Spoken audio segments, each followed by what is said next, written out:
Hi everyone. Yeah, it's Friday and normally we'd be out here in the amazing grounds that we have, sitting around the fire pit, getting ready to have a really good day of forest schooly type activities with all the little owls. Well, we can't do that this week, I'm afraid.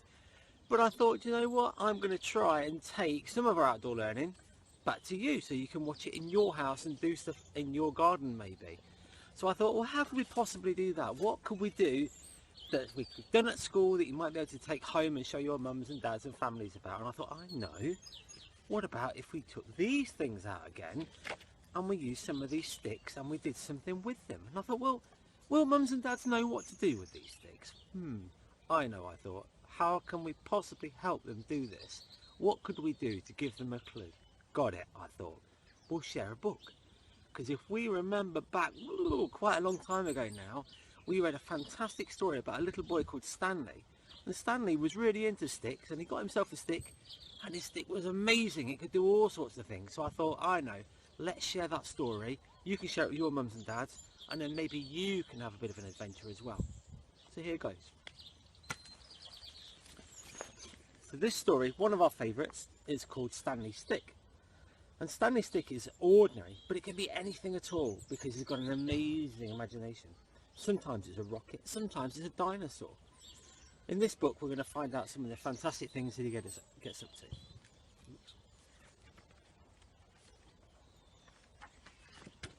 I'll try and show you the pictures like I do in the classroom. Stanley stands on Stockport Station with his stick.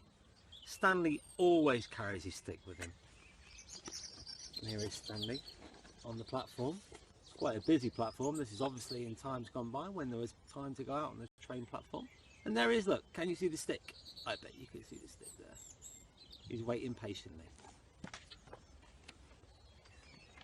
Stanley's stick was once part of something tall and grand, and it will never return.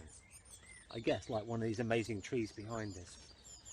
But it still can be a stick as best it possibly can. Now there's the amazing tree that the stick probably came from. And look at it, I think Stanley looks pretty proud of that stick. Stanley has a lot of stick activity, like pretending the stick is a whistle or a banana that is quite straight. You don't have to be great to be great. And here he is. Look at some of the uses he's already got for his stick. Can you spot what he's doing? Got a friend here, look, with a stick. This is very useful. Mr. Anford like that. Some great ideas.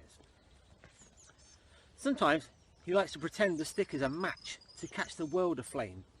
There's a game after sticky game. This looks like the sort of match we use when we're perhaps lighting our fire here, doesn't it? And look at him, sit on the world. Wow. Look, it's a dinosaur that isn't extinct. It's a Stickosaurus. Wow, look at this. There's the stick. And here comes the dinosaur into view. Wow, a Stickosaurus. He looks pretty cool. And he's making a big grrrr sound. I wonder if you can make that. Grrrr. Go on, do it. Grrrr. Stanley has tried out some names for his stick, like Starry and Moon. But those names were all the wrong shape. You can see why he called them names. So look, Starry and Moon, because look, the beautiful pictures. Here's the moon, some beautiful stars in the background. For a while, he liked Stirry, but that's better for a spoon.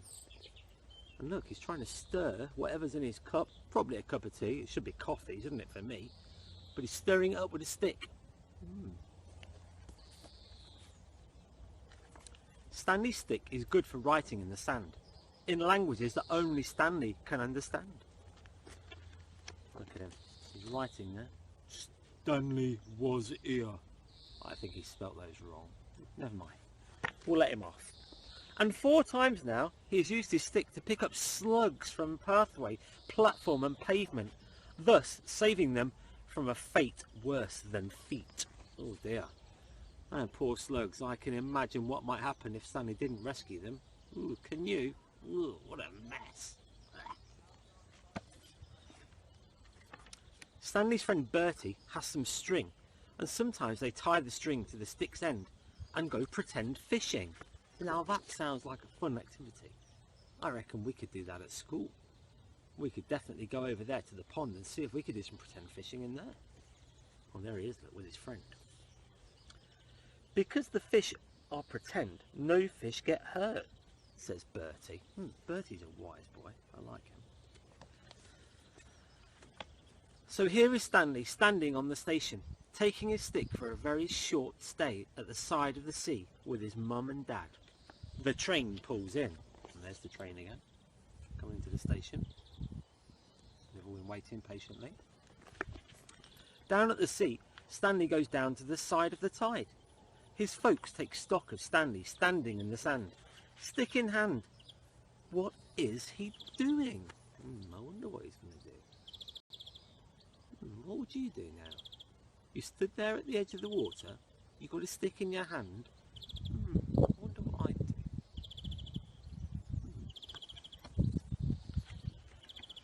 Maybe the boy thinks it's time for the stick to be taken for someone else to enjoy. I wonder. He's having a good think about it, look. That's his thoughtful face. Thinking.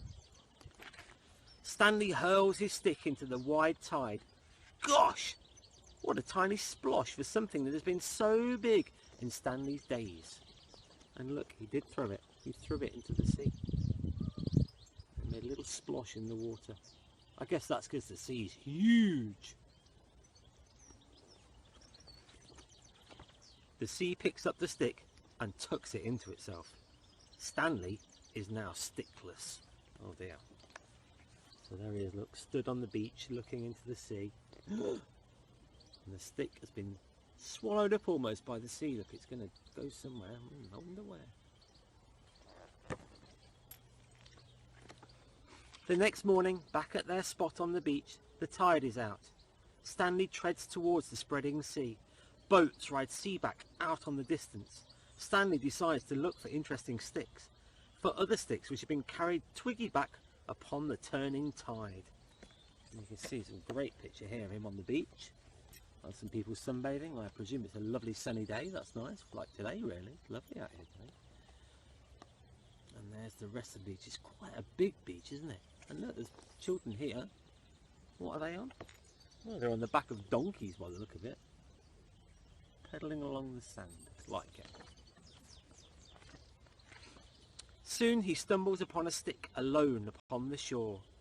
It's quite different from the stick he had before. It's wonky. A wonky stick. Look at it.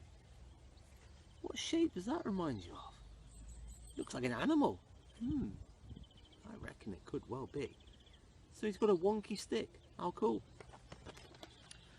The stick is an unusual saxophone. Stanley thinks of home and begins to blurt a tune for Bertie. Wow. He's turned his stick into a musical instrument. How cool is that? I think Bertie's going to like that stick.